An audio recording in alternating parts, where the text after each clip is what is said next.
Vidíme tu stoch.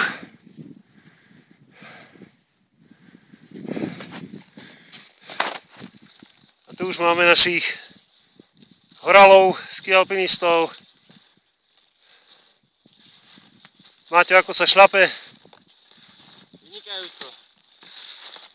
Pekne počasie, slnečko, nefúka. Ideálny skialp. Za ním vidíme hrebeň od Veľkého Fatranského kriváňa cez Chleb na Poludňový Grúň. Ešte pred chvíľočkou sme stáli na Poludňovom Grúni a týmto zjazdom sme to dali dole a šľapeme hore na stoch, odkiaľ by sme sa chceli spustiť do Medziholia.